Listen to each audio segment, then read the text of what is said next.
Welcome, residents, to the Dr. DC podcast. My name is producer Richard, and across from me is the doctor himself. Hello. Each week, the doctor talks about the weird and wonderful world of DC while fielding questions from listeners like you. Yeah, welcome back. And I'm here every once in a while. Huh. It's a new year. You're back, baby. Yeah. It's a new year. It's honestly, a new us. I'm fully invested. I'm back. I'm not going to lie. I think this is hashtag last year of the podcast for me. No. You fucking spent so much time trying to get me back. You begged me. Yeah. Every gift you gave me was with under the auspice that I would return. Yeah. And I'm we're going to do this year for sure. Oh, no.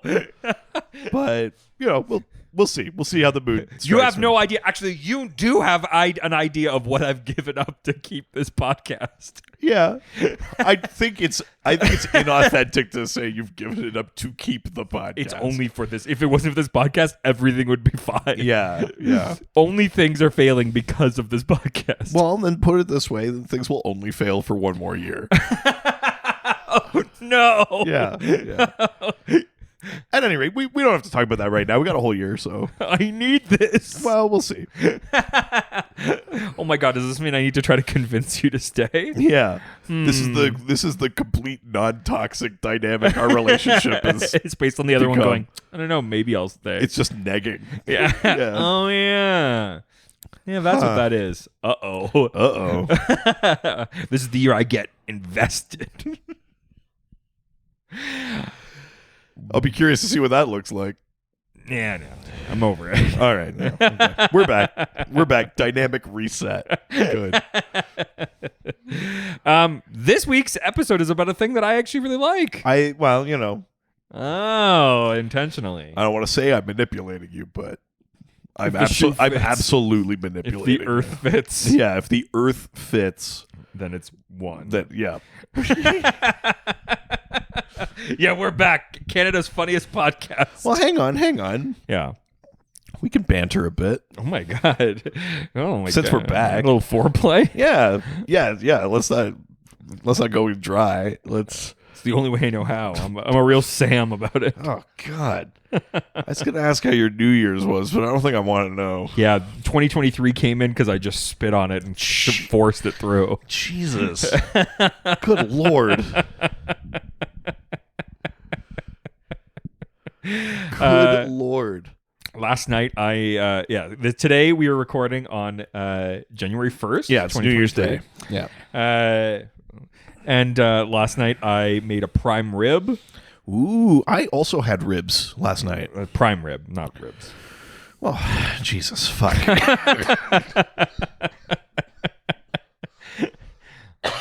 No, but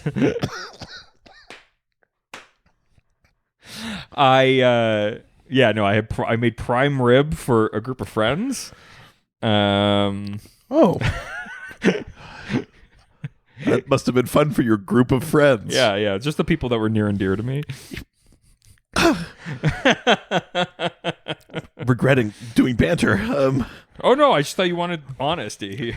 So, how did it go? And tell me the names of all of the people that were there. They're not people. The names and addresses of all the people that were there. They don't live here. They live in another city. Interesting. I had to really stretch to find some people that I wanted to spend New Year's with. Yeah, right. Yeah. Got to cast that net wide. There's nobody local. Nope. Especially nobody that would want my cooking. Yeah, as I'm not haunted by that steak you made for Eat Coast a year and a half ago. I did make that for somebody recently. Nice. And they liked it. No, how was it? How'd it go? It was good. I had that prime rib with Brussels sprouts, mashed potatoes. Bacon was in those Brussels sprouts, baby. Well, yeah, that's the way you make them, baby. Yeah. I've been making just hot sauce Brussels sprouts. Oh, those are good. Yeah. Buffalo sprouts are fucking great. And then some broccoli with cheese. And then a shitload of martinis. Sure. Yeah. Because that's daddy's drink of choice right now. Nice. Very fancy. Yeah. So, and then we got drunk and played Mario Party. That's awesome. Like a newer one. Yeah. So the newest one, this is the Mario Party Superstars.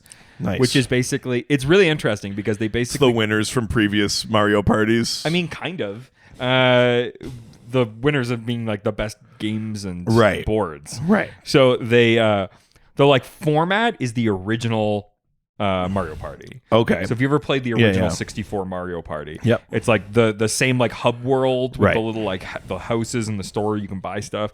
Like literally the exact same, but just like updated graphics. Right. And then the boards that you play is like it's like a Yoshi's Island from the first game, and then it's like the like haunted the space one from the second game. Oh, nice. Yeah, and like the birthday cake. So it is like an all-star. It is literally that. And so it's one of it's like a bunch of those boards, and then all of the games from all of them. Nice. It's like 100 games from like basically all. Oh, that's fun. Yeah, that's cool. So you get to do like the original, like the skipping rope with the fire. Oh yeah. Like it's awesome. Yeah, we have the original Mario Party, so that's real like fresh. Yeah. In my mind, yeah. I notoriously am very good at Mario Party. It's like the one game I'm good at. You were pretty good at it when we played with you. Yeah, but the problem is I don't know what it is with Mario Party's computer characters, but they're always wildly too good. They're so good. They really make you work for it. It's crazy. Like I mean, in a way, I kind of appreciate that. But even on easy mode, they like clear the floor. Yeah, like, they're too good. Yeah, like I was calling. What's the one that's like a discount Elsa?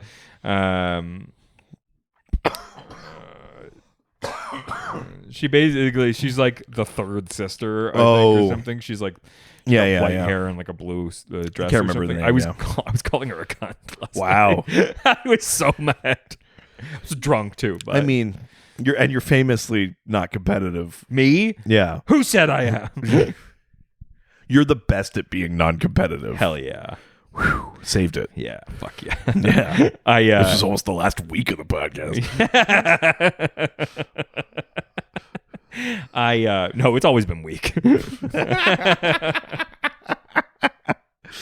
I had a lot of fun doing that. Yeah. So that was mostly my evening, and I don't think we did anything else. Oh, we played Scrabble too. I got my fucking ass handed to me. I mean, I couldn't imagine you being good at Scrabble. I don't want you to take that the wrong way, but take it the only way that I mean it. I'm actually pretty decent. I usually go around like so many people go actually pretty decent at it that I play Scrabble with them and they just get their asses beaten. What's your typical score? I mean, depends. I don't necessarily go that hard. I just play to win. I'm really good at blocking good moves for other people. Oh, you're just shitty. And I can make words easly. But like I make good words easy. Well, listen, I save it for Scrabble. Yeah. Right now, me don't know. Why use word when little word work? Waffy. No, my usual score is like between like 320, 350. I mean, that's expert. There's no way. My wife. Sorry, what? My wife. Sorry. It's a new year. I just gotta get back on it. When we first played, she was like, I beat my family all the time. I could beat all of them. My grandma plays all the time. I beat her, blah, blah, blah. I'm the Scrabble champ in my family. And I was like, all right. And we played, and it ended like 310 to like 90. Like, it wasn't even close. Like, I go around like 170 usually. Like, oh, your weak sauce score there. Yeah, I usually get over 300. That's over 300. Yeah, he's over 300. Yeah. I mean, not just physically. I absolutely am not.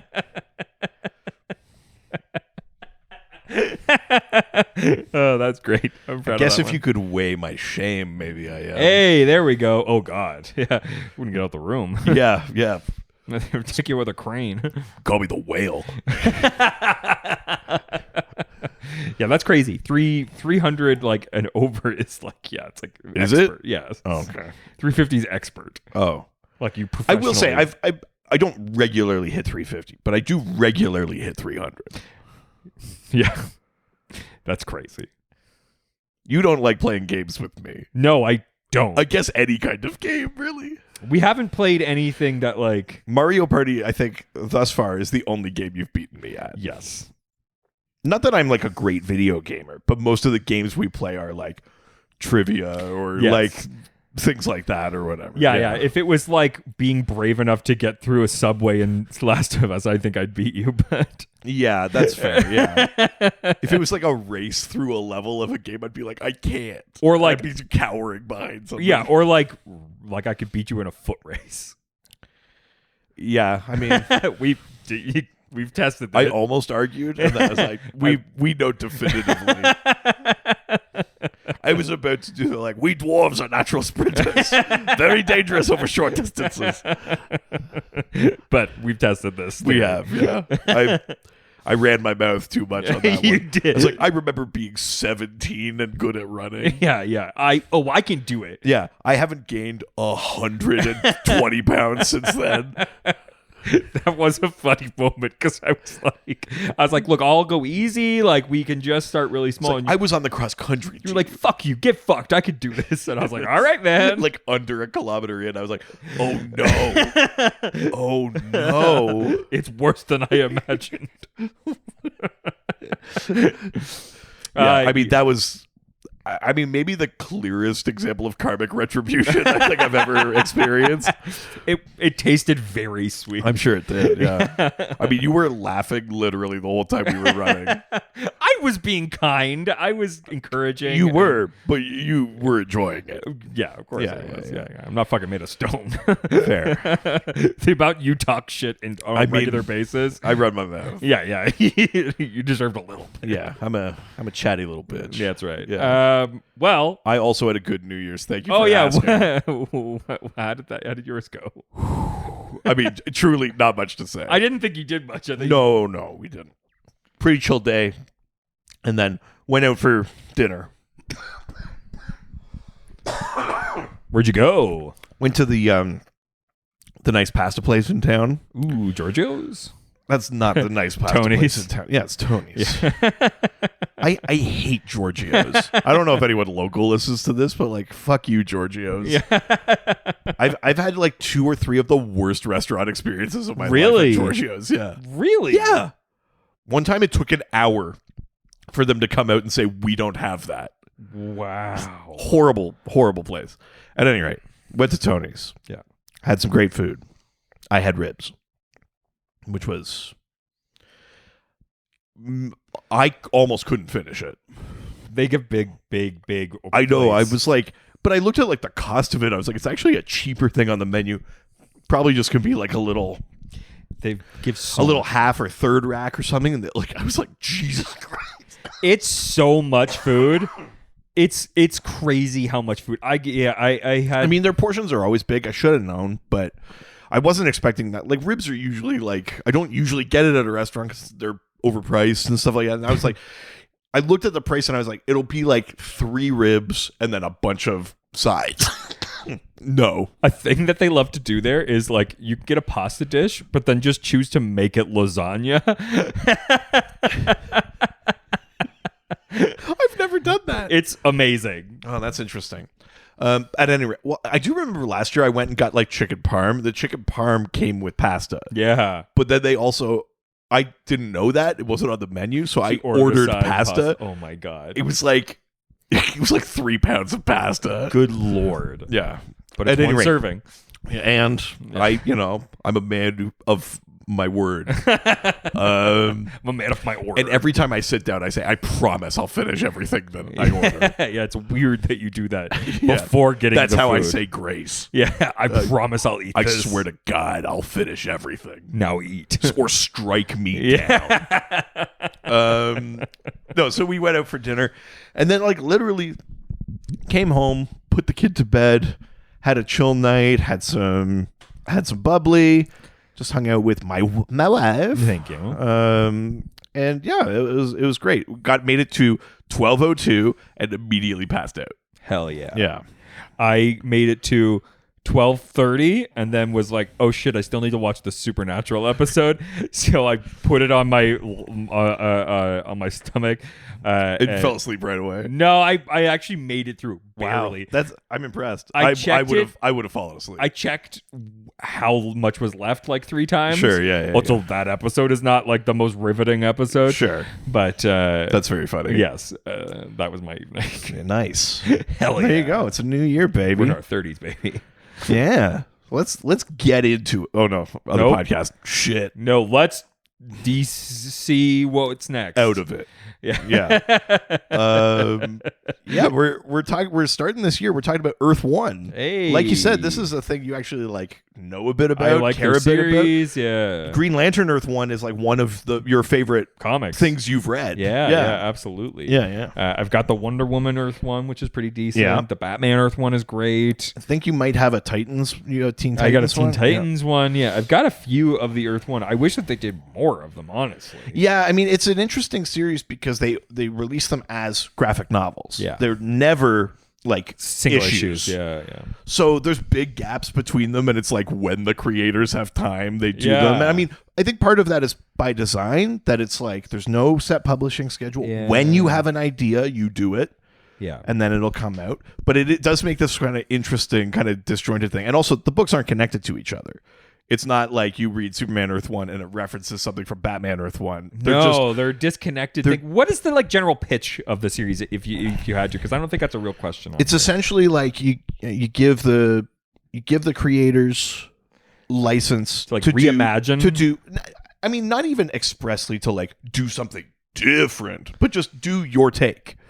Do a take on like an origin or not even like they all kind of have been. Yeah, origins. They all kind of have started as origins, which is fine. But I think the easiest way to describe it for the general public is it's like when they start a new movie franchise of a character that like has already reboot? of a character that's already had a movie franchise. Is like, let's just see your take. Yeah, you know what I mean. And sometimes like a lot of the things are the same. They're not necessarily changing everything. But it's like, but I like this idea, or I want to explore this specific. But it's basically whatever. pulled from DC canon to allow them to have freedom. It's like take what you like from. It's not in main continuity. It's a separate thing. Call it Earth One, and so it gives you the freedom to be like, do you want to make Alfred an ex-military guy? Go for it. Do you want to, make Green Lantern a kind of like industrial future space thing? Go for it. There's no like wild changes. It's not like it's not like the Tangent universe or like the Stan Lee thing where it's like now Green Lantern's connected to the world tree. There's nothing like that really. It's like a slight tweak. It just lets people do their take. Like when we brainstorm, we go like, wouldn't it be great to like set a X movie in this time, or it's kind of like that.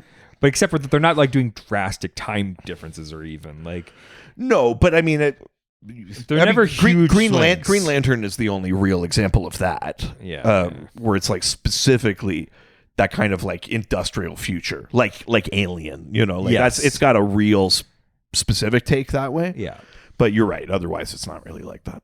All right. Well, with that, why don't we get into the questions? Yeah, let's do it. Starting with Facebook. Going to the face and the book. Going to the Facebook. Have you been like doing it for yourself? No, because I've had other people. Oh, sure. I've never just done a whole episode only me. Okay. I do that for the double. Yeah. That's a lot sadder. Here's my resolution. Because as you know, there's a lot less structure. I guess this is what's my going resolutions on. One was fine. I made like a 40-minute episode by myself. Yeah, it's impressive. Yeah. Sad. See, my original concept for the podcast could work. Yeah. If that's what you guys want. Please don't make me do it. This is what everybody wants then. # last year of the Patreon. Yeah. No, we want that coming through. Yeah, you're right. Yeah. Even if the podcast is. Yeah. I mean, that's what Not Another This Is Not a Show did. That's true, yeah. All right. On Facebook. The one question coming from Facebook is from Truth, Justice, and Hope, a Superman podcast. All right. Ooh, added an extra piece to that. Some colon shit going on there. Well, I think that's just for Facebook, as opposed to Twitter. I haven't had a chance to read any of the Earth 1 series yet. Which ones do you consider to be the must-reads, and which, if any, do you feel are best avoided? I don't know that I think any of them are bad. No. But my favorites, Wonder Woman, Earth 1. Great. Really good. Yeah. Green Lantern, Earth 1. Really good. Yes. Those are the two standouts to me. I think Batman Earth 1, like it's specifically fine. The first volume, is pretty solid. Yeah. Superman Earth 1, I'd also say actually, I like the first two of that. Sure. Teen Titans Earth 1 is kind of a weird one. Mm-hmm. I don't dislike it, but it's maybe a little polarizing. I think a big part of it, too, is that, like we were saying, these things aren't connected to each other. So this is a Teen Titans in a world without, say, Superman, Batman. Yeah. Like, you don't have... You're Which not is harder to do Teen Titans when it's all about, like... I mean, that one, like... They're a group that's outside of those big characters. So their origins are, like, different. Yeah. They're connected to Starfire and a government experiment. And, like, it's got more of, like, almost like a... Stranger Things kind of vibe, like they all go to the same school and they all get powers at the same. I mean, I know that's not what Stranger Things is, but I just mean like they're a social group first. It's not like they're a bunch of sidekicks come together or something. Yeah, it's kind of a weird one. I don't hate it. It's probably the one I'd go to last though of them. Yeah, I don't disagree. And with those you. are the five. There's Superman Earth 1. There's 3 volumes of that. There's Batman Earth 1. There's 3 volumes of that. Wonder Woman Earth 1. Three volumes, I think. Teen Titans Earth 1 has 2 volumes, and Green Lantern Earth 1 has 2 volumes thus far. Yeah. That's it so far of the Earth 1 line. Yeah. I think for me, these they always do really well when it's like, this is the like canon that you may be aware of, but here is like a sort of twist on that introduction, but you could still go on and read other stuff and get it. And I think the reason why that Teen Titan ones fails to me is that like you can't go on and read other stuff now. Because I mean, that's the way that I like. I see what you're saying. Yeah, if you just go in going like, I know not all of the details will cross over, but the core of the character will be there. The Teen Titans characters and the general the Teen Titans one is the furthest from even just how those characters are. Yeah. And I think that's where it's failing to me is that like I like it because it's the same thing with like a movie, right? Yeah. I mean, it's a good example, which is like if I was going to make a Teen Titans movie, I wouldn't make it so that they didn't come from sidekicks. Like that's a crazy concept. Yeah. I think that's the failing. It's like the what makes an Earth 1 is not that they like exist and there are no other characters in the universe. We just don't talk about them. And I think like it's about this unique approach to this one character. Maybe that there are other superheroes, but we just don't acknowledge them. But this is like, because it's Teen Titans, you have to acknowledge that they come from sidekicks. Otherwise, I mean, you're making this crazy. To its credit, the bulk of Teen Titans are using characters that were not sidekicks, like the new Teen Titans, like Beast Boy, Cyborg, you know, characters like that. However, there is a character called Impulse. But it's Wally. Yeah. But he can't be called Kid Flash because there's no Flash. Yeah. So you know what I mean? Like there's this kind of... I think that's its failing. Yeah. But yeah. I think for me, I still think the Green Lantern one is the standout. Partly because I think that it like it has a very like it feels like very much like someone had a vision and like and like it was such a clear idea of this is a thing that's slightly different than what the original but still works within that ideology. And I think that like the Superman and Batman one, the problem is that like you can't stray that far. I think my problem with the Superman one is they never get away from the like we don't really trust Superman thing. All through it, it's such a through line, and in a way it's nice to have an... Again, if you think of them like movies, it actually makes like a decent little trilogy. You know, like I don't hate it. But I think like you never really get past the same kind of idea, and it's like, well, we got to see if Parasite could take down. We got to see if Luthor could take down. There's, I think it just gets a little repetitive. But if you did it as movies and you went, "This is my take," you'd go, "Okay, great, let's see it out," and then you'd leave it. Here's a sad truth, especially because this creator is obviously now canceled. But I think that Superman for All Seasons makes a better Earth One than the Superman Earth One. Yeah, I mean, I don't hate that idea. Yeah, I do like Superman Earth One, but specifically that first volume before you realize how repetitive some of the other stuff's getting. Yeah. But yeah. All right, let's go to the next question. We're leaving Facebook and heading over to Twitter. That's Twitter. And the first question comes from our favorite religious representative. Ooh, Chris Chan. That's right, who asks, how would you force each character's narrative into a cohesive universe? Yeah, so, I mean, like we said, these things stand alone. They don't reference the events of the other books. No. They're each made in their own little bubble. And I wouldn't want Earth One is like the name of the imprint, just so you know kind of what you're getting into, but it's not like, you're not reading like Ultimate. No. It's not that. No. And I think either of us wants it to be a cohesive universe. And we've talked about this before, like if you were to make them fit together, or should you just make like a standalone JLA Earth One that's just different again? Yes. And I think in general, that's what I would prefer. Yes, but if we had to put them together, then you just have to acknowledge some of the elephants in the room. Green Lantern is not a temporal contemporary of Superman and Batman. Yeah. He's in the future. Yeah. You could send him back through time or something, but he's in the future. Yeah. That's just part of it. Yeah. The Amazons have tech. Yeah. Because the big angle on Wonder Woman, which is it's Grant Morrison and Yannick Paquette, the big angle on that is the idea that in the Golden Age Wonder Woman comics, the Amazons were pretty advanced.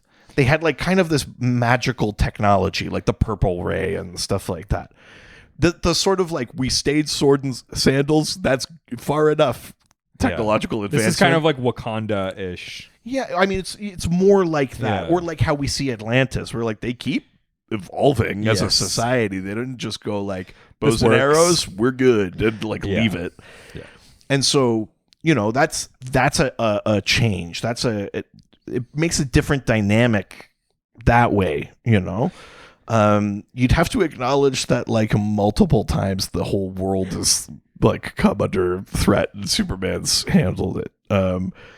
Batman isn't the master tactician. He's learning, he makes mistakes. Like there's a moment in the first volume of Earth One where he just like fucking falls off a roof. Like, he goes like, ow. He's like, which is kind of why I like that in the Batman when he biffs it so in the wingsuit. I kind of enjoy that. Yeah. How would you force them together? I mean, the hardest one to work in there is probably the Teen Titans. Yeah. But I guess you could take the idea that the government has this thing, and they have Starfire. They had Starfire as an alien. They were testing. They were trying to make these kids, into what is essentially metahumans. You could weave that in as like a separate kind of sequestered part of the government not trusting Superman and trying to make countermeasures or whatever. Yeah. Which is part of the Superman Earth One thing. Like, I think you could tie some things together. There's not too much that I think makes them like mutually exclusive. I actually don't know that it's that hard. The question is just, what do you gain? Yeah. And I don't know that what you would gain by putting them together is worth undoing them kind of existing in their own bubbles. Because we already have a cohesive universe over here. Like, why do we need another one? Another one that's not that different. Yeah. Like I just don't see what we would gain. But I actually don't think it's that hard to just have them meet. I think the only real challenge... You just start doing the thing they do in regular comics, which is just go like, oh, I heard about when... Yeah. Like, that's all regular comics do. You know, like Batman and Superman comics weren't initially crossing over until you see them on the cover and they're shaking hands and Batman goes, "Great work with Luthor," and you go, "Oh, so he knew." Mm-hmm. That's all you have to do here. Like, other than the Green Lantern being from the future and the Teen Titans, you kind of have to you have to sort of manufacture a connection. Otherwise, you just go like, "Oh, Wonder Woman, I heard about your work in," you know. Yeah, I think the only problem... I was busy during that because... The only problem with the Green Lantern one is that there's really no acknowledgement of like a larger superhero universe in those books, and that's in the future. Right. You're right. That's a hurdle. That's the only one, but... Unless you just go like the Kelvin timeline route, where it's like, in his past there weren't, but then he went back in time and changed things. Yes. Or, had a space adventure that then like led to Superman's rocket crashing on. You know what I mean? Like, yes, you make him the inception point of it. And I think that's probably the way that I would do it. Yeah. Is like have it be centered around Green Lantern and then going back in time because he's got future technology. Yeah. You Kelvin timeline. Or him finding the Wonder Woman universe, or like finding finding Wonder Woman and the like Amazons working together to create a time machine to go back. I think that's something. That's probably the way that I would do that. Yeah. All right, next question. Sure. Comes from Mosaic Comics, who asks, the one-shot Dark Crisis Big Bang confirms that this literally is Earth 1 in the current multiverse. Is it a good move to make this line canon to the larger DC multiverse, or does Earth 1 work better as a standalone imprint? So, yes, technically all of the Earth 1 books take place on Earth 1. Yes. Earth 0, just for the record, is the main continuity. Okay. Earth 1 is this world. That's actually just doubling down. It didn't just start in Dark Crisis Big Bang. Okay. In the Multiversity Guidebook, Earth 1 is this Earth. Okay. And the way that guidebook describes it is that it's like a new world that's forming, and its reality hasn't like cooled yet.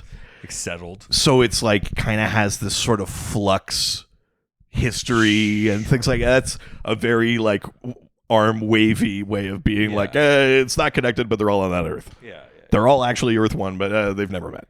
Sure.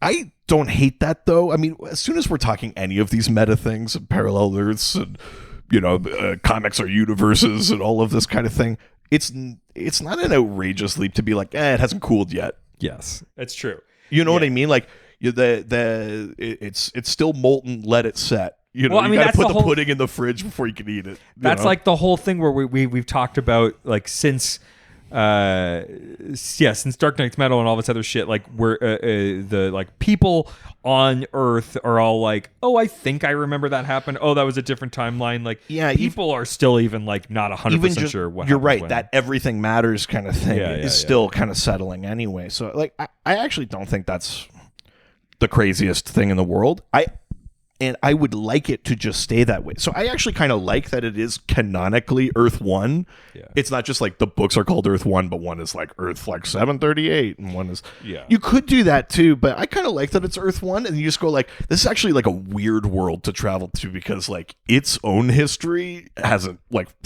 finished baking, you know what I mean? And I kind of like that idea. And if you wanted to have fun with that and have someone go, they'd be like, they went, or like the Flash went, and you go, man, that Superman was different. They go like, Superman, he wasn't even there. Yeah, that everyone has a different experience of Earth 1. Like, I think you don't want to go to that well too much. It's kind of nice that it's its own thing, but for the meta nerds and the crisis heads and like people like me that enjoy that kind of shit, like I actually think it's kind of fun. Yeah, I dig it. I totally agree. Yeah. All right, but I think we both agree it stands better as a standalone imprint, but it's nice that there's... I mean, I think you can have both. Just like call it Earth 1, arm wavy reason why it's one Earth and not like a bunch. And then just leave it alone. Totally. I just said how you could do it if you traveled to Earth 1, but like you don't have... It should. You don't have to go there. Just say that's Earth 1. Yeah. Let it be. Then move on, Yeah. All right, let's leave Twitter and head on over to Instagram. Now we're going to Instagram, take some questions and answer them. First question comes from the real Josh Gill. Sexy. Oh, yeah. Hell yeah. Gill me to the brim. Jesus. Good Lord. Happy New Gill. Yeah. Ooh. Yeah. Hell yeah. Josh asks 2023 reasons to continue the show. 2023 shades of Gill. Wow, that's too many. No, not enough. How would you take the existing Earth 1 stories and fold them into a team-up story? And we've kind of already addressed that. Mm-hmm. Who would be the villain, and how would they differ from their Earth Prime version if they're not an original version? So instead of just talking generally about how the stories could connect to each other, what would you pitch as, like, let's imagine they all connect somehow, even if it's our pitch. Yeah. How would you then literally bring the characters together to form a team? So let's say their histories now match up some way, whether we Kelvin timeline it or whatever. What is the thing that actually brings the characters together to make a team? Interesting. I mean, it's always easy to go space because it's the thing that's big enough for everybody. Yeah, the threat from outside. Yeah. And that way you can pull in the Green Lantern and all that stuff. I think I mean I might do the Martian Manhunter. Yeah. I might do a Manhunter thing. Yeah. I think that might be the way that I pull them all together. I wouldn't want anything like too epic because I don't think it works with these Earth 1 stories that much. Yeah, I mean, it's interesting. You know, like Superman Earth 1, the first volume starts with, like, we were the species that destroyed Krypton, and now we'll destroy Earth. Like, relatively big stakes, but also, you're right, it does kind of feel smaller. Grounded, yeah. In the way that a movie does, too, where you go, like, okay, Zod, but it's still like... Yeah. You know what I mean? Like, think of Superman 2. That doesn't feel like Thanos. I mean, you know, like that... The movies have changed a lot. That's an unfair comparison, but you know what I mean? Like, it still feels pretty small, even though the threat is the world. Yeah. And so, yeah, you're right. That's kind of interesting. I mean, if we went with the thing where, like, for some reason, Green Lantern either ends up back in time or deliberately goes back in time and kind of like that's what fuses all of these things together or whatever, then I guess part of it would be maybe like a Martian Manhunter is coming to warn about something. Sure. But it's misinterpreted because this is a world where the government doesn't trust Superman. They're trying to make this like Titans thing happen, like and so he's misinterpreted as the aggressor. And so they have to like by everyone, including the heroes. And that's the initial like we fight until we like each other thing. Yes. And then you learn what's coming. And maybe you do like a version of like Darwin Cook's like New Frontier thing. Oh, sure. Maybe you do a version of the Circle or something, or you do like you could do like the Appalachians, like the original kind of things from the comics or whatever. You could kind of just sub in. I would sub in like something random like that though. Like not random, but like the Appalachians or like Starro the Conqueror. I don't think I would make it Zod. I don't think I would make it Darkseid. I want it to be small. Yeah. I don't want it to be Darkseid or, you know. No, I want it to be small. I think you do something like that, right? And then, Starro or the Appalachians to me is the bad guy. Maybe like Despero, especially if Martian Manhunter's at the center of it. I think that works, but... Totally. Yeah. All right, next question comes from Ben Force Stewart. Lock the door if you're coming in. That's right. Lock the door if you're asking questions. Lock the door if it's a happy new year.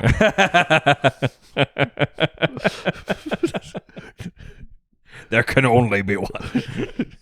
Still got it. Ben asks, which character or characters do you think received the best adaptation?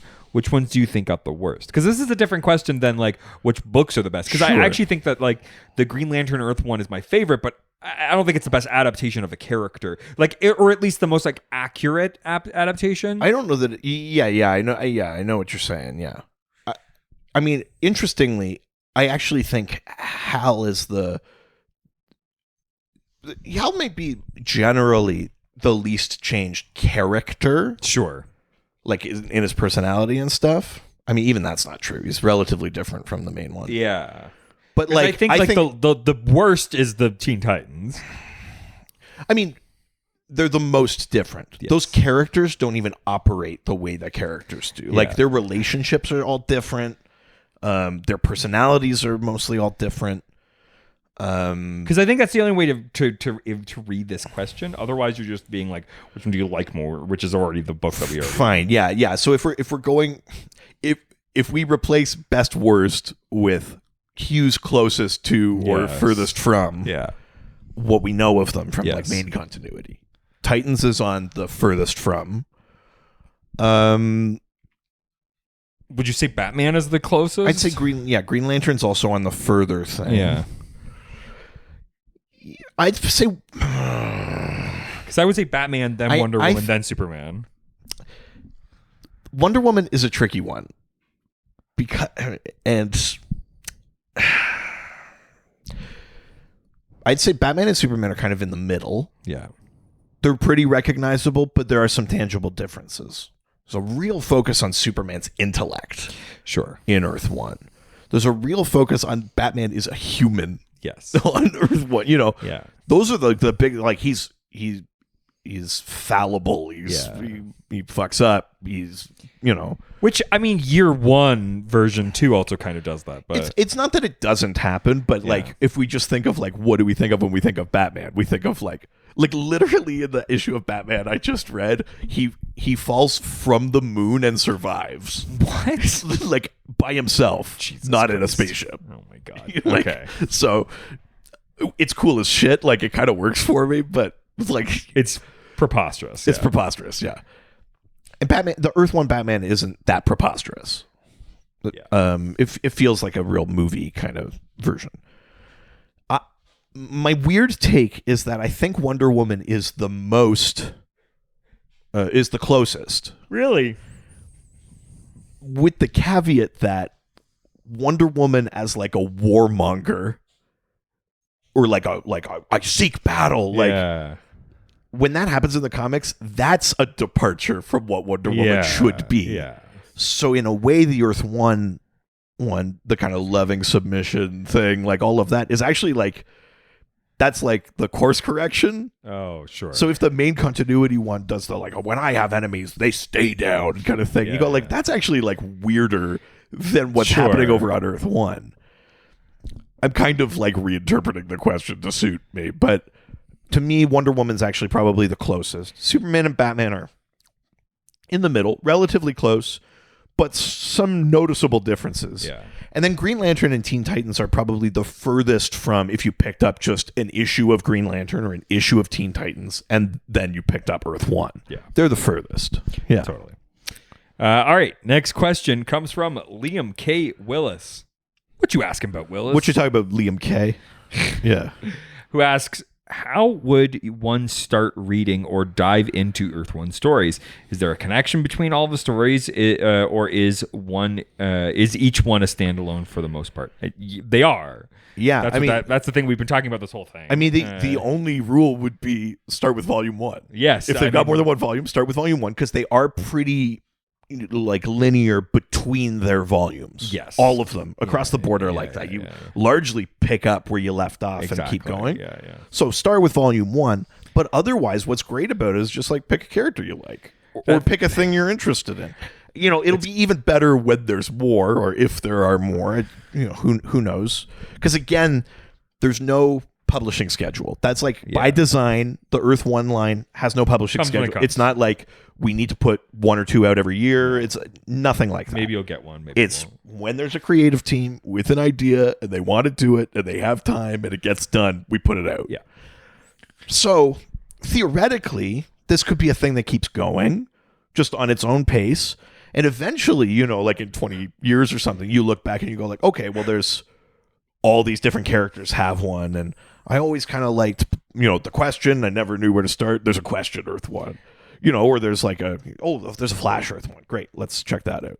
And you just get to pick your character. And I think that's neat. The only problem is right now there's only 5 things to pick. But it's a thing that I hope that they continue to do because it's in a world where the continuity is such a hard pill to swallow. to be able to find a book where you can be like, hey, this isn't like perfect with the continuity, but this gives you an idea of what the character is like, and like and even if it's in like a slightly different like sort of approach, it gives you at least the building blocks to be able to like get into that character. I think coming back to the Teen Titans thing, that's why it was such a hard pill to swallow, because it doesn't do that. And I think that's what Earth One works best. It's fine on its own as a story. I wouldn't even say it's like as engaging as I'd want it to be. Yeah. But let's say it's fine as a story, but it doesn't do that. Even the Green Lantern, which is different enough, still comes back to will, fear. There's the antimatter universe. There's Sinestro. There's Kilowog. They fit their positions. The Teen Titans one is like, do they fit their position? Yeah. Like, they're so different, which in a way is fun and interesting, but it doesn't do. I don't know that this is a stated goal of Earth One, but that's the problem. Is that I don't think there is a stated goal. But if people are interpreting it the way you are, which is, I can't deal with continuity, but I'd like to get a better sense of the character, or a sense of the character, even just a version of it. The Teen Titans one doesn't really do that for you, the way the other ones do. Superman is still. He's a good guy and he wants to help and stuff like that. Is he exactly the same as the Prime one? No, but you get the sense. Same with Batman, same with Wonder Woman. You know, you're I think you're right. Yeah. It's a really like esoteric concept that I think it's challenging to like jump into. Yeah. But I think for me, when it works best, it's like it's like give a director a story and see what they'll do with it. And I think that's fun. And it's like, okay, great. It's like, I don't need to, like, every time there's a Batman movie, most people don't need to really like know who Batman is to be able to get into it. Or like, and you know, when Matt Reeves' Batman comes out, people aren't going back and be like, well, I better watch the Joel Schumacher ones. Like, it doesn't matter. It's just a different thing. A good example you can just go and be like, his parents died. You can just go watch the movie and then see what this version is. And like, that's Suicide Squad is a great example of that, where it's just like, hey, the rough concept is like bad guys from the DC universe get pulled into doing a good guy goal. Yeah. Like in a bad way. Yes. Yeah. And I think like, it's like, it's like, is it the same Suicide Squad from the comics? No. But it's like, the rough pieces are there. There's Amanda Waller. There's a few characters that you may recognize if you read the comics, but it's like, it's a new approach. Yeah. And I think like James Gunn always does a really good job with that, which is like, he takes. I mean, same with Guardians too. Yeah. It's like, you took like a group of characters that it's like, you may know them, but this isn't going to be the version that you're aware of. Yep. But it has like the heart of what that team is. Yeah, exactly. And I think like that is when Earth One for me works the best. But I don't. That's what's so remarkable about that Green Lantern one, because on the surface it's a big departure. Yeah. You know, the ring doesn't choose you. Yeah. The core is already gone when Hal finds it, which is almost a kind of Kyle Rayner thing. Totally. It's got this totally different aesthetic and the Earth of the future. And, you know, industrial space exploration, like, you know, capitalism is run amok on Earth. It's like, but when it starts, it's like, oh no, this is a great. But once you get into it, you're like, okay, no, there is a core. There's Guardians. Yeah. There's these characters that fit into their roles. There's an antimatter universe. There's you go into it, and you're like, no, that's Green Lantern. Yeah. It's just kind of like, I think that's why it's maybe such an impressive entry in Earth One is that it does both. It goes like, I have a take, and then it also is like, you could go from that and just understand that the history is different, but the characters will do what you expect them to, and you can move over to main continuity. Totally. Yeah. All right, let's go to the next question from the Little Pasty. Oh. Or Pasty, I'm not sure. Well, Pasty. Oh, it's a little pasty. Yeah, it's just a little little pasty what tastes good. Like doing your daughter's voice. Yeah. Yeah, my daughter doesn't use the word that. Yes. She says what?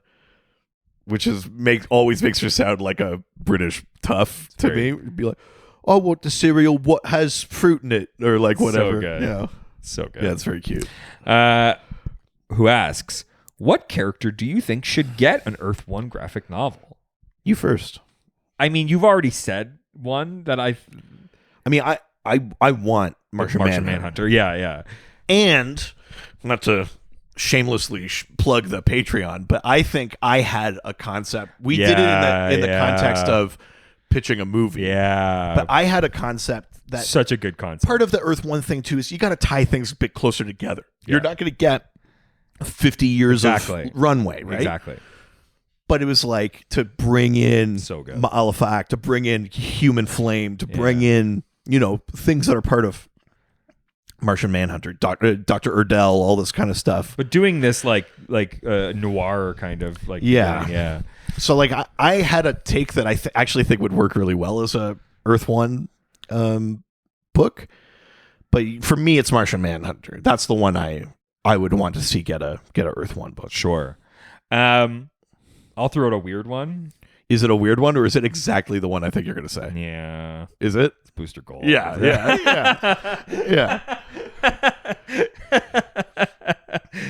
Yeah, that's it's fair. a weird one for anybody but me, I guess. But it's weird to get a Booster Gold before Flash or Aquaman.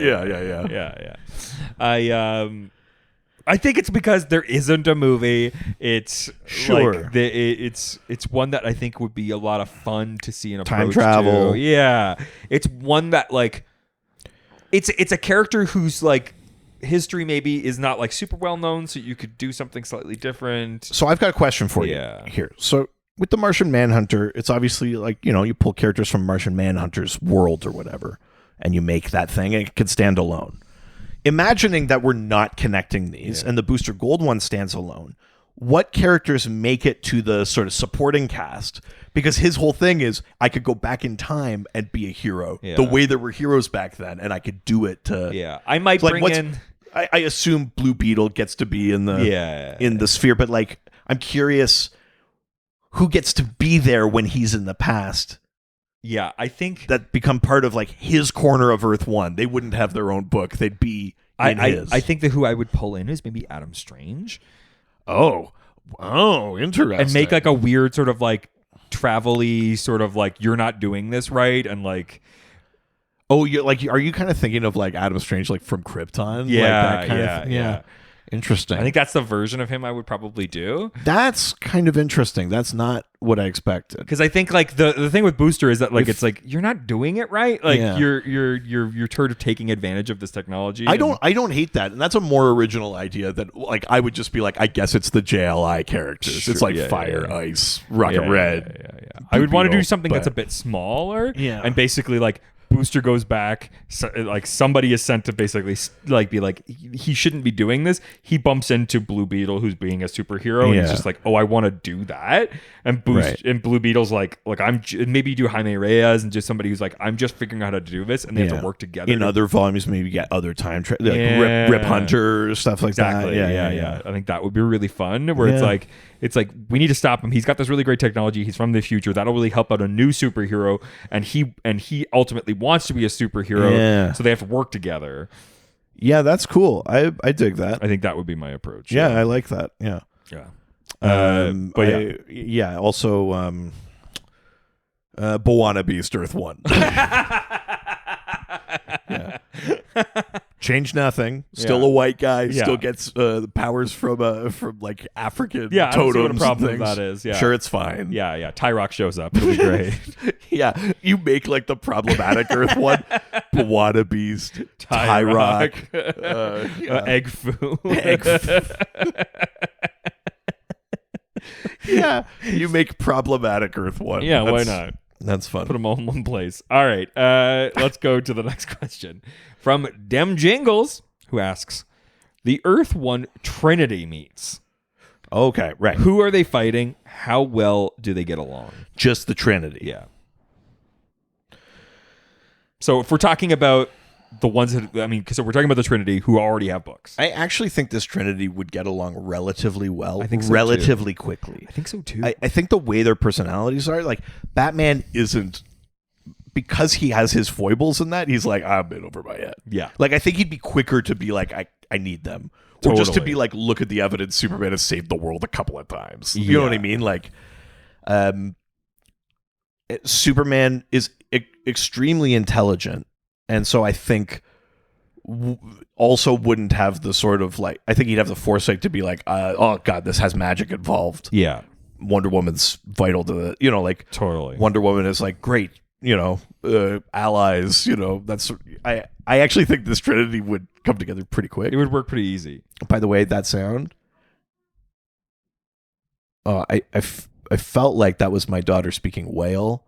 She got a Finding Dory game for her little like leap pad. She was just going. She might be speaking whale. Yeah. If that picks up on the mic. But who would they fight? I do think there has to be a kind of magic element. Sure. Do you know what? I'm going to throw something out there. Okay. It might just be fun if it was like a trinity of bad guys. Oh, yeah. You know, if we're making these connections and that sort of thing, it might be fun if the bad guys got together first, where they go like, none of us have had luck. Why don't we switch dance partners? Sure. And they kind of make a plan that way. So you get War, maybe Lex. Yeah, maybe it's Ares and Lex and I don't know. We should get Zod. We should get women in there, but yeah. like, you know, Circe. Sure. I mean, just do the one from DC Universe. On I mean, yeah. Lex, Joker, Circe, and they go like, we haven't had luck with our heroes. Lex is like, I've got a plan. Let's switch dance partners, and then, you know, Joker and Wonder Woman have a thing. And like, you kind of have these individual encounters, and then you sort of like, you realize, of course, Lex is using this as a smokescreen. He's got a bigger plan that doesn't involve Joker and Circe or whatever. So he ruins all their plans. But then that's why the Trinity actually has to come together, not just fight each other's thing. You know, like you go through the beats of that. I think that's kind of fun though. You know, it also keeps it kind of terrestrial instead of like, again, this threat from the stars sort of bullshit. Yeah. I like that. All right, let's move on from Instagram over to Reddit, where everyone's nice and no one's ever mean. Absolutely. First question comes from Diaper Gal Kate, who asks, what were the Titans like on Earth 1? I mean, this makes it challenging because like the Teen Titans don't really exist. Yes, and the Titans are something different. Yes. So, in Titans Earth 1, there's a group of kids that go to school together. Yes. It's Tara Markov. Yeah. It's Joe Wilson, Garfield Logan, Victor Stone. They're a group of friends, and they all just start getting powers, and they're crazy. You know, like Vic keeps getting like this like liquid metal thing that's like taking him over. Guard like turns green and then like starts shifting into animals when he's near them. Yeah. Obviously Tara gets, you know, her geokinetic powers. Jericho, you know, in the main comics gets his like mind hopping, like soul hopping kind of powers. Sure, yeah. That is happening, and they all go to school together, and they don't get it. And you learn that like their parents are all in on this conspiracy. Like their parents aren't actually their parents. Yeah. These kids have been experimented on. They're like deep, you know, deep cover thing. Like the kids don't even know they're part of this like whole government thing. The Titans are a different group of kids who were programmed and trained and indoctrinated, not put out just into the world. And that includes Wonder Girl, Impulse, and I can't remember the other one. But at any rate, that's like, so they are the Titans. Yes. They're like part of the government organization or whatever. Yeah. And then the other group aren't. All of them, all of their powers come from Starfire having been captured as a baby. Okay. Her parents and her escape Tamaran because of war or whatever, and she's captured as a baby. And then they're like, great, a baby, let's experiment on it. And Starfire is sending out like psychic signals for help. Raven lives elsewhere, like with her uncle or grandpa or whatever. And she's kind of like seeing visions of this. So Raven's kind of outside of it until they all come together. There's a clone of Starfire that gets made that's called Blackfire. Yeah. So instead of it being like her actual sister, it's that. So that's the powers setup of them, and also the team kind of setup of them. How are they though?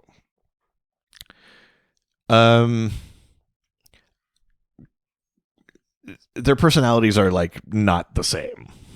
Like they're so different from the main continuity ones. Like what you think you know about Beast Boy being all this kind of fun loving or whatever, like they all kind of, because they're all like having this body horror experience of like what the fuck is happening, all this sort of stuff. They're all going through the same kind of trauma, so it actually kind of flattens them as characters. Oh, interesting. Because they're kind of all having the same one background. They're having the same journey. Obviously, they react slightly differently, but it in a weird way, it kind of, they're just like a unit. Like they are having an experience. Cyborg is like in a like metal coma for a bunch of one of the volumes, because like the liquid thing like takes him over. Yeah, and then Cyborg's thing is he ends up having this like separate robot. He's flesh and blood. He can mentally control this separate robot, but they can't be apart from each other. It's like a familiar, crazy kind of thing. Yeah, they're very different. You're not going to get an experience like watching Teen Titans, the cartoon, or watching Teen Titans Go, or reading the comics, especially because you've also removed the sidekick thing, where it's like, we're the young heroes, the bigger, like the grown-up heroes, we could show them what we'd like. All of those things that kind of like build their team and that don't exist. So like the only thing that unites them is like, I guess we stay alive if we stay together. Like, I don't know. To me, they're pretty flat. Like there's not a lot of personality to them. That's my take on it. I don't think it's a hot take, but maybe it is. Maybe someone will come at me. I actually think they're pretty boring. Yeah. It's like making the Doom Patrol, but they all have the same like background. And the craziest bit is that there's a version of the Doom Patrol in it. Like Niles Calder is behind this organization. Interesting. And like, there's references to things, but like Robot Man is just like an exosuit Calder wears to walk. He has a Doom Patrol. It's different though. It's not the same. I do like the idea that Doom Patrol is roped in there because the Doom Patrol and the Titans have a history. Beast Boy is a real connecting thing in the main continuity with them. Sure. So I kind of like that that's part of that sphere in Earth 1, but it doesn't work for me. Yeah. Like it's cool that it's a different take. Yeah. But it's pretty dull. I feel bad saying that because people work hard on it, but I just don't like it. Yeah, I don't disagree with you. Yeah.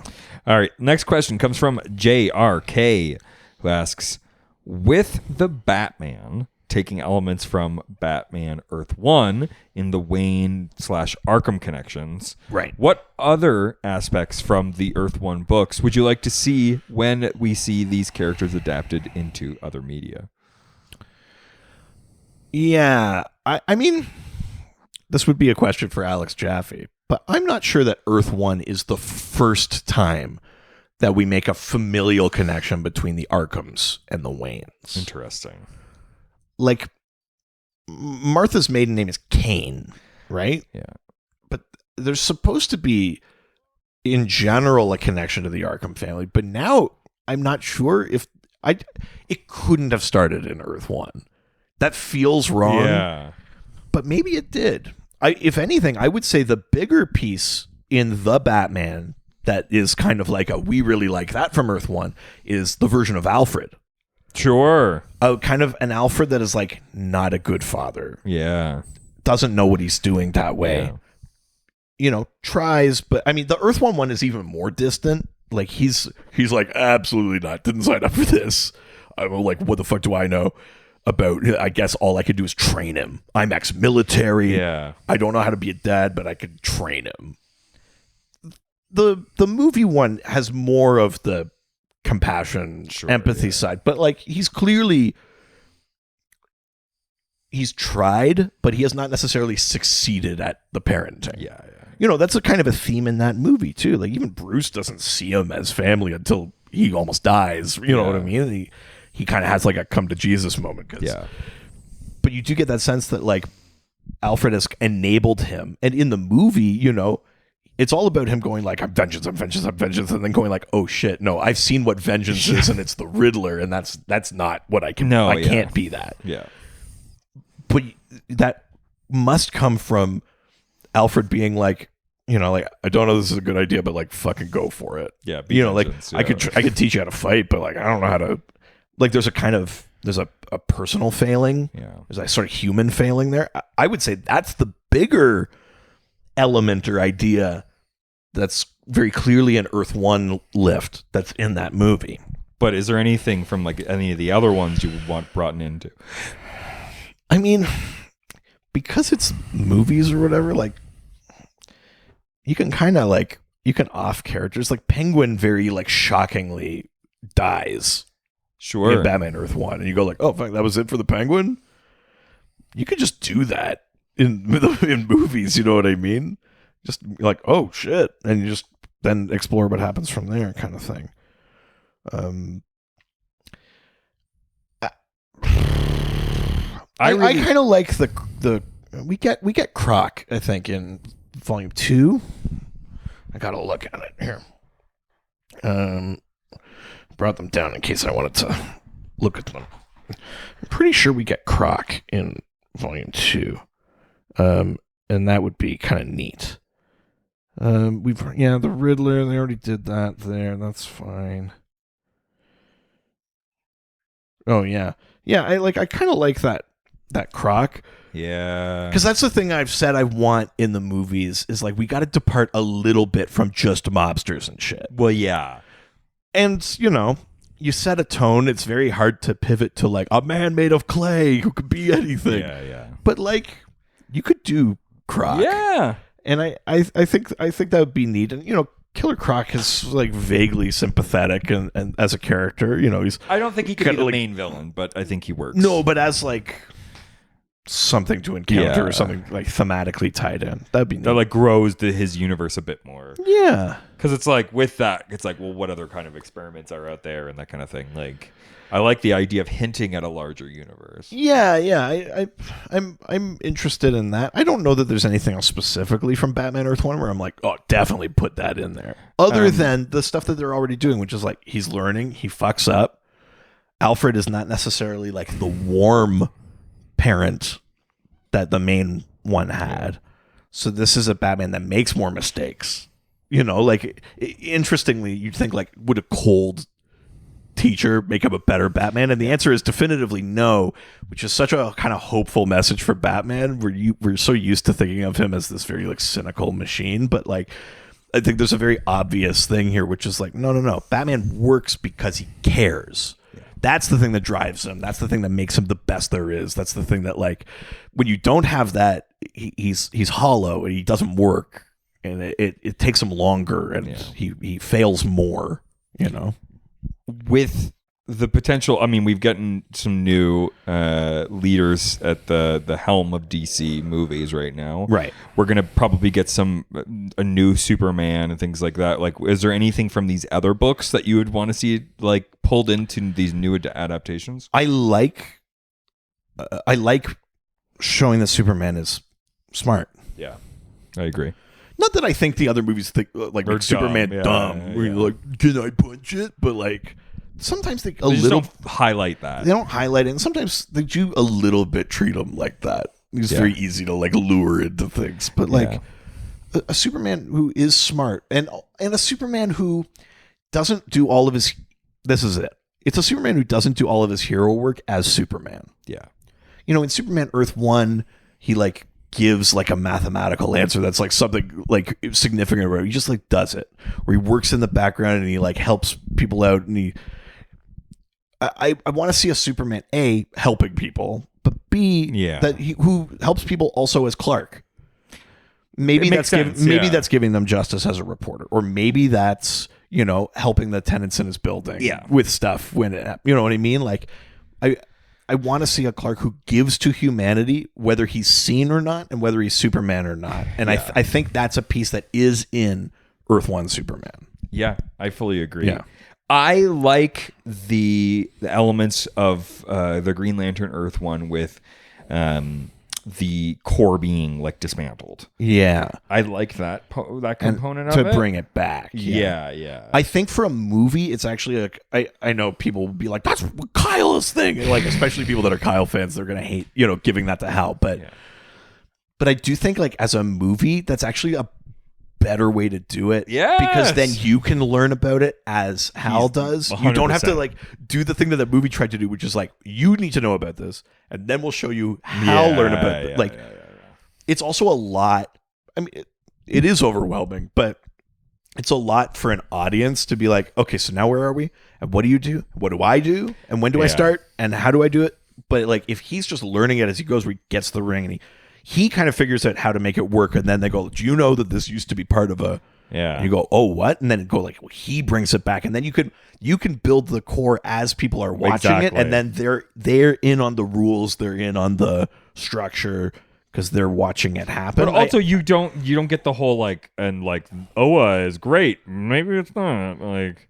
Yeah. I think it's a better way to set up the kind of like, I mean, there's a real frailty to this authority that the Guardians supposedly have. But also in a world where they're constantly failing, like the Manhunters, like that's the whole thing in that first thing is like oops. But also like I think in like a 2023 version of the world to present as like, hey, the failings of fucking policing, like. But we talked about this too, because there's a potential. I know Green Lantern are the space cops, and that has been explored. Yeah.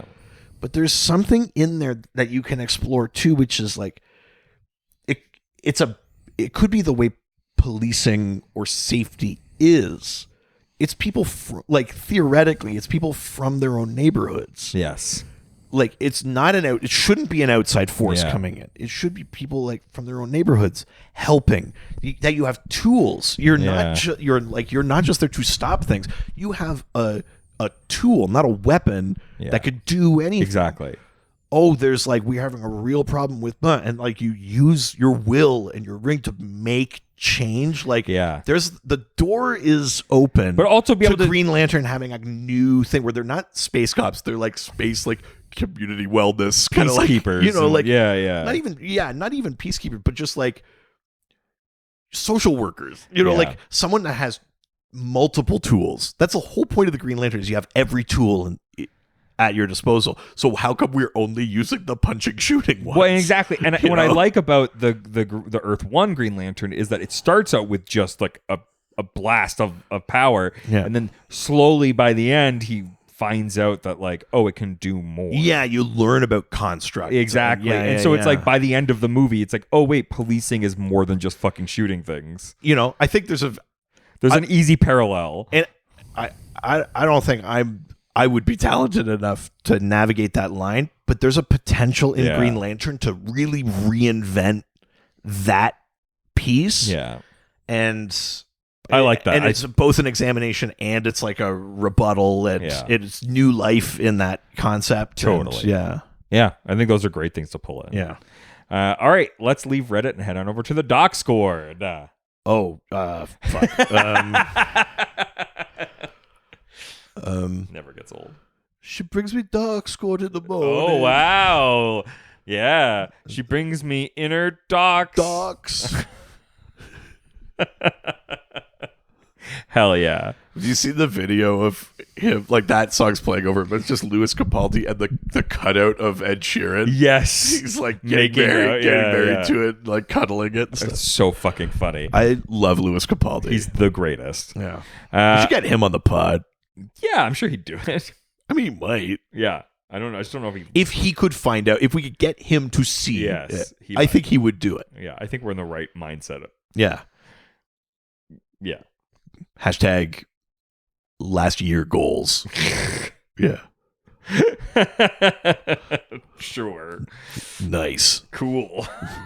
Yeah. All right. First question from the doc score. All right. Comes from Butt Fart. But what do you think of the choice to make Earth 1 Superman a genius? I mean, I like it. Like, just generally, I like it. Yeah. He's an alien, but also like, why? If everything else is increased with him, why wouldn't that be? Yeah. Like I love that idea, but that should also extend to like his empathy, like, emotionally genius. He should be super to us in every way, and in main continuity he is, but it's never explored as it's probably not right to attribute all of it to biology, because that kind of undercuts how good of a person he is. But I do like the idea that he's like super in every way. Yeah. It gives him new ways to approach problems. Like it's not just the empathy thing, but it's that he should be able to solve problems differently. Oh, this is like a threat. I could punch it, or I could deactivate this. I could, like, it's the Star Trek thing. Like, I love solving problems a smart way, in a way that is creative, or like, I think that's really smart. I will say the book a little bit touches on this, but it slightly opens up the can of worms of like, how much should Superman do? Like, it happens in the volume 1, I think, where he leaves some mathematical formula, or he cracks some clean energy thing, or like something like that. And you go like, it opens the can of worms of, where's the line for him? Does he just catch us when we fall, quote unquote? Yeah. Or is he leading us? At what point, like, is it more than just leading? Like, I don't necessarily think that's a bad thing to explore, but I don't know that it's been explored enough. Yeah. But I do think there's a slight danger in it there, but I like that he's a genius. I like that he's really smart. Also, being a genius, he's not a genius like Batman, like, or Lex or something. You know, like, it's not like a know-it-all chess game kind of thing. Yeah. He knows things. He's just smart. Yes. And I think that's like a interesting distinction too. Yeah, I think it's an important one. I dig it. Yeah. Next question. Okay. Comes from Lilith, who asks, generally, the majority of the Earth One line seems to be a known creator, for example, Morrison, writing a mainstream character they haven't spent much time on outside of the team books or events. In this case, Wonder Woman. Why do you think this was done outside of the main continuity? Morrison could have certainly held a Wonder Woman ongoing. Totally. And listen, if they went to Morrison and said, at that time and said, want to take over Wonder Woman? Yeah. Morrison might have just said yes. But I think part of the appeal is you are freed from the shackles of continuity, the creators that came before you, the events that are happening concurrently. I mean, God, even look at Morrison's Green Lantern run. Yeah. That was like, there's only one Green Lantern book. I mean, I guess Far Sector was maybe still coming out, but essentially, this is the Green Lantern book, and look how divorced from... Like, true. Technically, that's continuity. That was all happening. That was the Green Lantern book, but look how, like, divorced it was. Like, that could have been an Earth One. Yeah. You know what I mean? It's just a different Green Lantern Earth One, right? Like, and I think certainly at a certain point for Morrison, I think there's more interest in just, here's a take. Here's a thing I'm interested in. Yeah. It's probably... I think also, again, now I'm speaking slightly out of school here because I don't know the exact relationship of these things. But if I understand it correctly, the Earth One thing is like when there's a team with a pitch and they have a story. So which could just be, the Morrison was like, I have a Wonder Woman story. It's this, though. I want to go back to Golden Age sensibilities. I want to like examine the loving submission thing. Like, those kind of ideas, and like, that doesn't really fit with where Wonder Woman's going, or we like this series, we don't want to kick these creators off. Exactly. Go, like, well, great, Earth One. Yeah. Like, I think that's part of it. Yeah. I think that they do need a better understanding of what makes an Earth One book, rather than it doesn't work, make it an Earth One. And I hope that's unfair of me to say. I doubt that was the thing. It was probably just like Morrison was like, I have an Earth One pitch. I know you're doing these things. I have an Earth One pitch. Yeah. But it's not crazy to think. No, that might have happened. But yeah, that's probably not correct. But I do think that. I do like that it's like, I have a story. Yeah. And I think it's an Earth One because it's a different version or a new interpretation. I want to explore it. You go, great. I would love some better like rules around what makes an Earth One book. But I wonder if that kind of kills the premise. Like, it's pretty loose, which basically just means like, hey, like, do you have a Flash? Sure. story. And I wonder if you put too many parameters on it, it's like, well, it might as well be fucking like Earth 3 now. Like, sure, yeah. You know, because I just don't want another Teen Titans. I mean, and fair enough, you know, that's not the most enjoyable read. Yeah. But I guess that's the trade-off of like, just let it happen, you know? All right. Next, from the marvelous Ryan, who asks, is Earth 1 Catwoman one of the worst designed characters? I pulled up an image here so you could see. Yeah. So, Earth 1 Catwoman. What the fuck is that shirt? Yep. It's bad for people. What the fuck? Go look it up. Just type in Catwoman Earth 1. You'll find it. It brings in the purple from like the old Catwoman costumes and stuff, but it's like a crop top with a cat smiley face on it. It's like a purple and black like mask that looks all decorated, and that it's like got fuzzy fur. It's kind of like gypsy jacket. I don't even know. Almost like kind of almost looks like Harley is dressing as Catwoman. Yeah, it's weird. Yeah, she's got like booty shorts and a belt with a cat paw print on it. Like, I don't like it. No. I think a big reason why I don't like it is it looks trashy. And Catwoman to me is like elegant. Yeah. Whether it's the leather like catsuit Catwoman or it's like the purple dress, like Golden Age kind of like look Catwoman. Like she's kind of classy, and that's part of the thing. Like she's stealing from the rich, but she has to enter their world to do it. Yeah. You know, she's got to blend in at a party and then sneak off and crack a safe. Yeah. Or, you know, like it's the pretension to heirs above her or whatever, or perceived above her. And I think my problem with this is it's just like it's not tactical. You don't have to be tactical, but it's definitely not tactical. Yeah. It's not that kind of elegant thing. I actually don't. I don't know why. Like it's designed to be different, but not really like with any intentionality. It sure doesn't feel in like it has a lot of intention. Yeah. Yeah.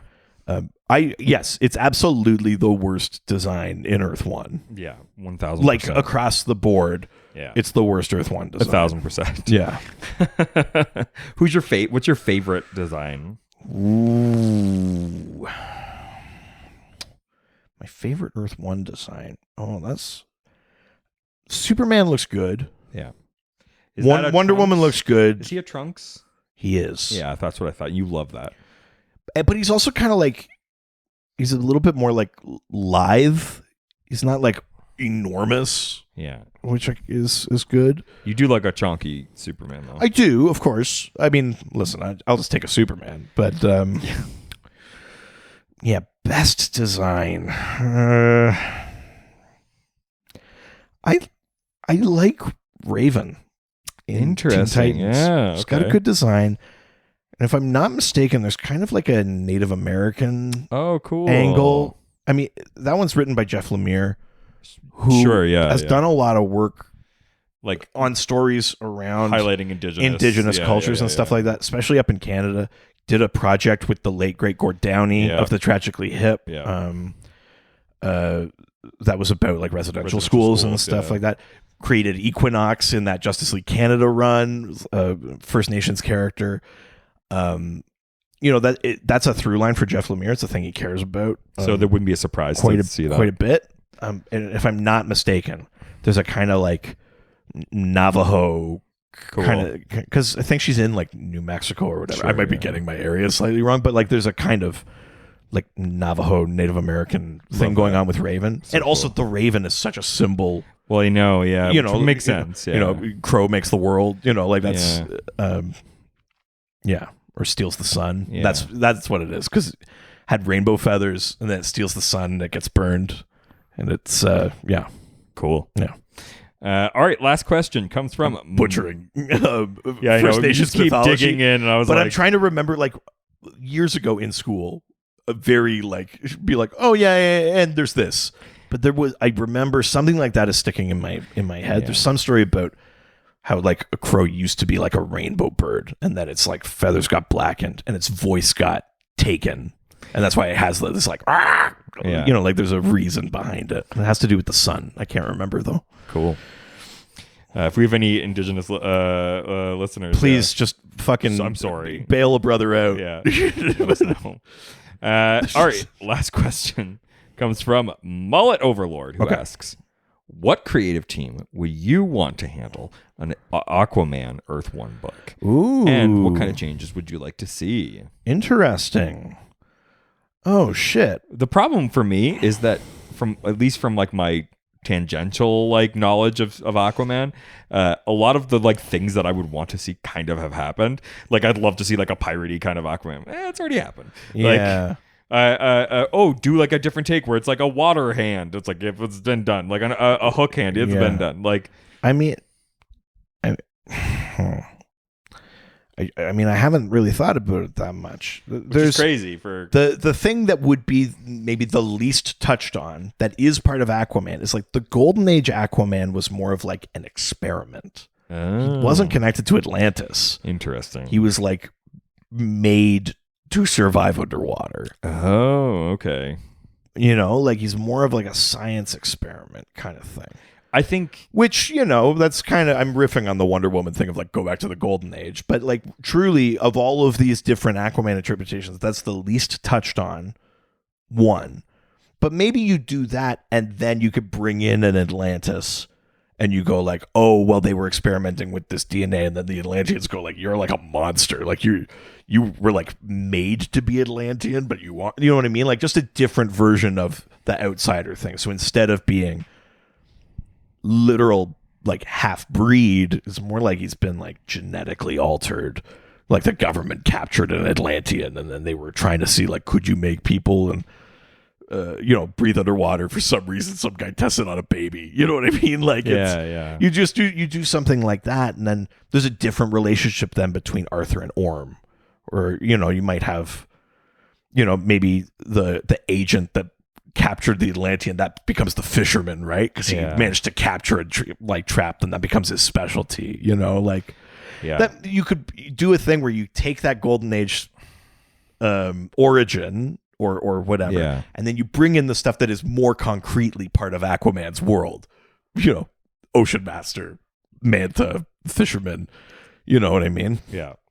I think if I was gonna I don't know what creators though. Sorry, if I was have gonna to think about that. Yeah, if I was gonna come up with a new concept, I might do something where it's you take the Aquaman's mother story and make that more about like Aquaman's story.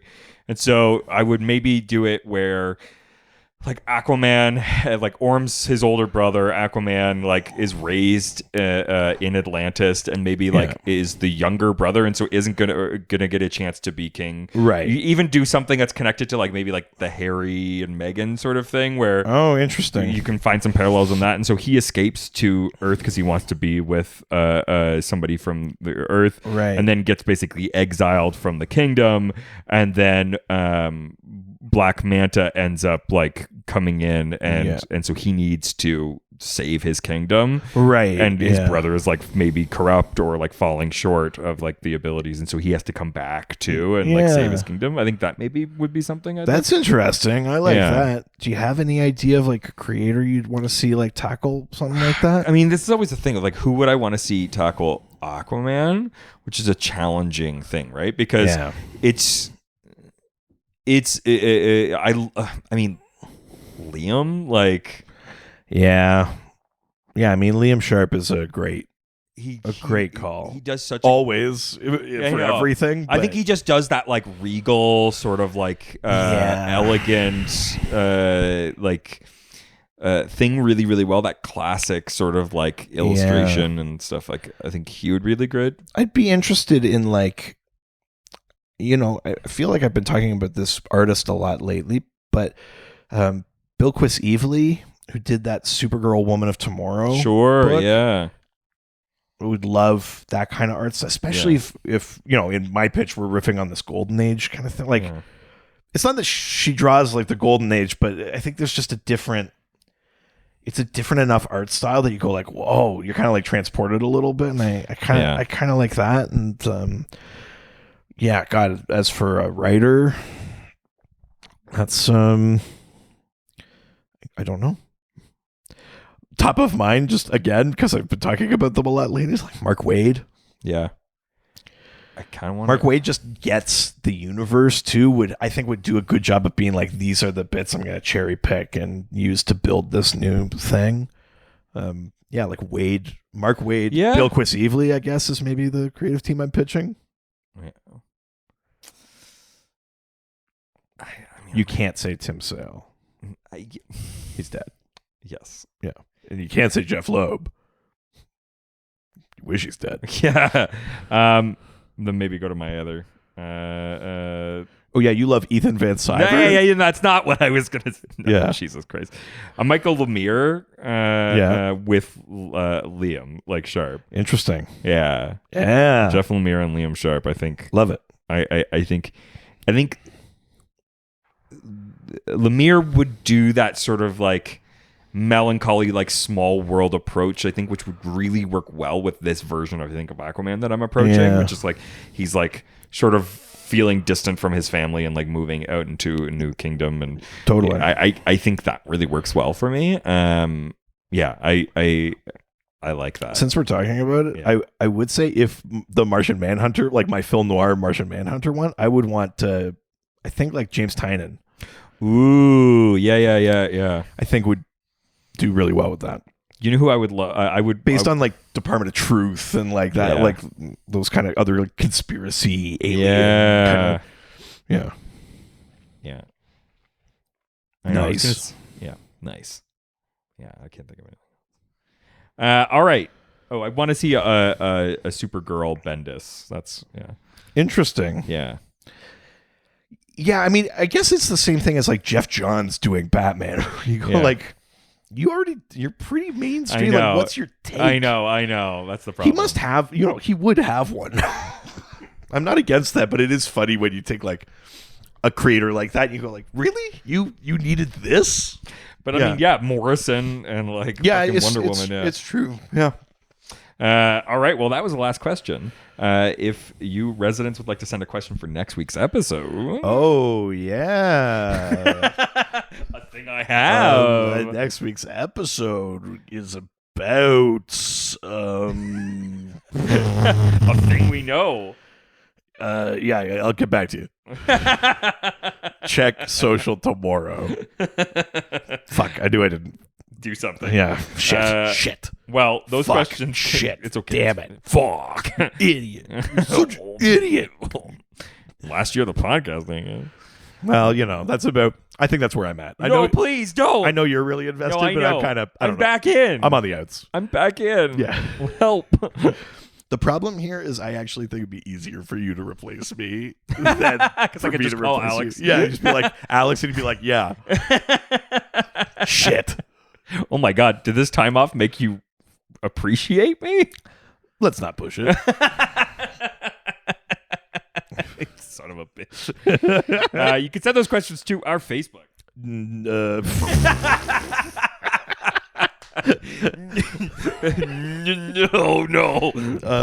Dr. DC Podcast. Our Twitter. At Dr. DC. Our Instagram. Dr. DC Podcast. To our email. DrDCPodcast@gmail.com. Our subreddit. r/Dr_DC. The dark phone. 208-917-3238. 208-917-DCEU. If you're nasty. We've got a TikTok. At Dr. DC. And a website. DrDCPodcast.com or .ca. And we have a physical place that you can... Oh, no. We need to figure that out. I think we need to figure that out. Because neither of us are going to work there. No. Huh. Yeah, in a couple of weeks, neither of us will work there. Interesting. So, if you were planning on mailing something soon, just hold off. Yeah, hold off. We need to solve for mailing address. Yeah, none of the addresses we've ever used might be working. Yeah. So yeah. You give us a review, though. That's the thing you can give us right now. That's a fun way to get back into it. Yeah. Whoa. Yeah. Love it. Cool. Yeah. Give us a real five-star. like hype Dutchman. Yeah. That's good, eh? Stop shaking the table. It's cold. It's the only Dutchman I can... Besides flying. Oh, yeah. Yeah. Give us 5-star reviews. Yeah. We'll read it on a future episode of the podcast. If it's not on Apple Podcast or Facebook, just send us a screenshot, baby, and we will read them. Also, we've got a Patreon. That's right. Patreon.com/DrDC. There's a $1, $5, $7 level. They all give you access to the Discord, our awesome fan community on Discord. Yas, and Yas Queen, JAS. And Bang on Shay. I like it all.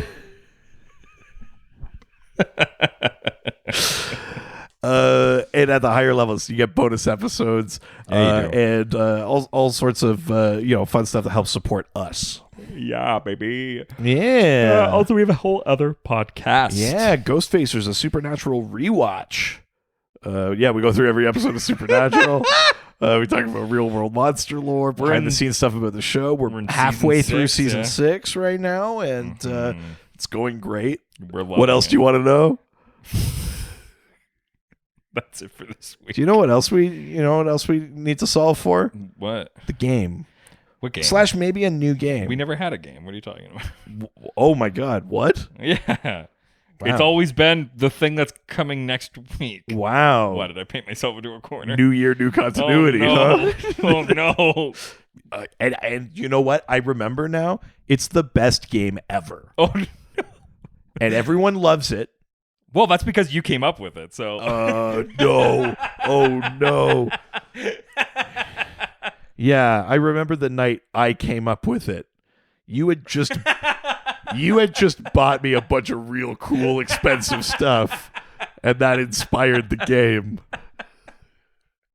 I've done that already. Oh, shit. Fuck. I cashed in that chip too early. Ciao, ciao. Adios. Heroes, they always fight for what is right. Live with danger and adventure, they are men of might. This was a Brain Freeze podcast.